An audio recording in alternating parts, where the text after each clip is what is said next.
ఈరోజు మన టాపిక్ ప్రపంచ శరణార్థుల దినోత్సవం. ప్రపంచ శరణార్థుల దినోత్సవం ప్రతి సంవత్సరము జూన్ 20న ప్రపంచ శరణార్థుల దినోత్సవంగా జరుపుకుంటున్నాము.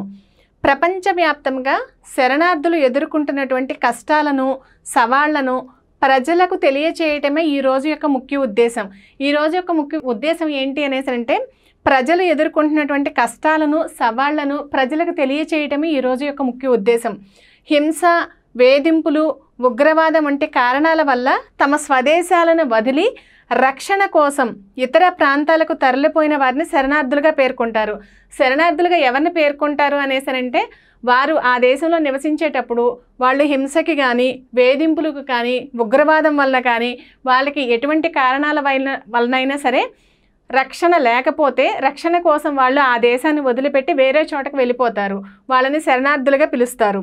శరణార్థులు తమ పుట్టిన ప్రాంతాన్ని వదిలి కొత్త ప్రదేశాలకు వలస వెళ్ళి అక్కడ మనుగడ కోసం అనేక కష్టాలు పడుతుంటారు. సహజమే కదా. యాక్చువల్గా ఒక కొత్త ప్లేస్కి వెళ్ళినప్పుడు వాళ్ళు అక్కడ అడ్జస్ట్ అవ్వడం కష్టమే, కొన్ని కష్టాలు పడుతూ ఉంటారు. అయినా సరే వాళ్ళు తమ దేశాన్ని వదిలిపెట్టి వేరే చోటకు వెళ్ళిపోతున్నారు.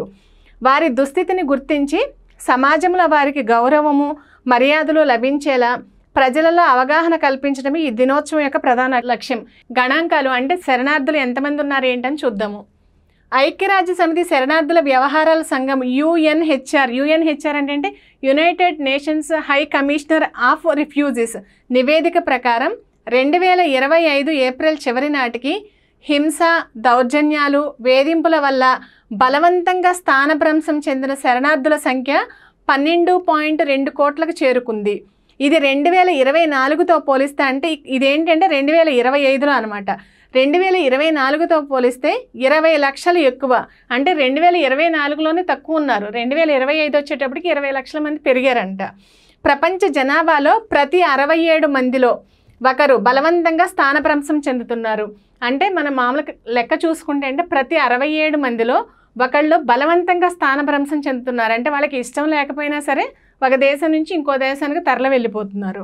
సంఘర్షణల వల్ల తమ స్వదేశం విడిచిపెట్టిన శరణార్థుల్లో 3/2 వంతులు పొరుగు దేశాల్లోనే ఆశ్రయం పొందుతున్నారు.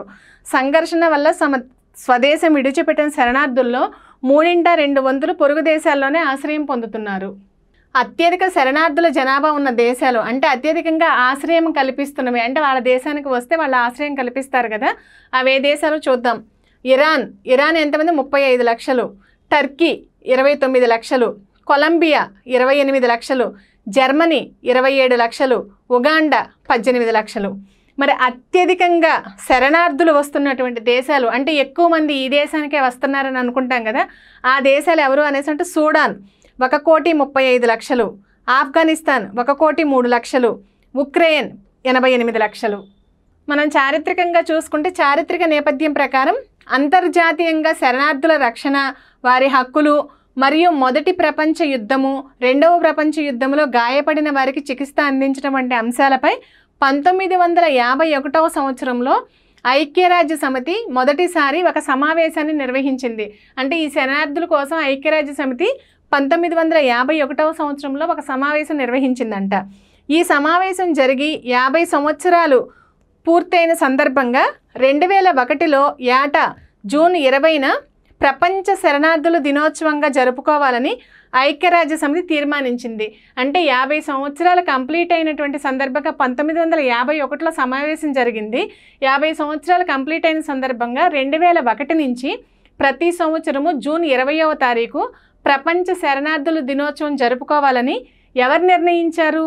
ఐక్యరాజ్య సమితి నిర్ణయించింది. 2025 ప్రపంచ శరణార్థుల దినోత్సవం నినాదం ఏంటి అంటే సాలిడారిటీ విత్ రిఫ్యూజెస్. ఇప్పుడు మనం ఏంటంటే 2001 నుంచి ప్రతి సంవత్సరం జూన్ 20వ తారీఖు ప్రపంచ శరణార్థి దినోత్సవం జరుపుకుంటున్నాము.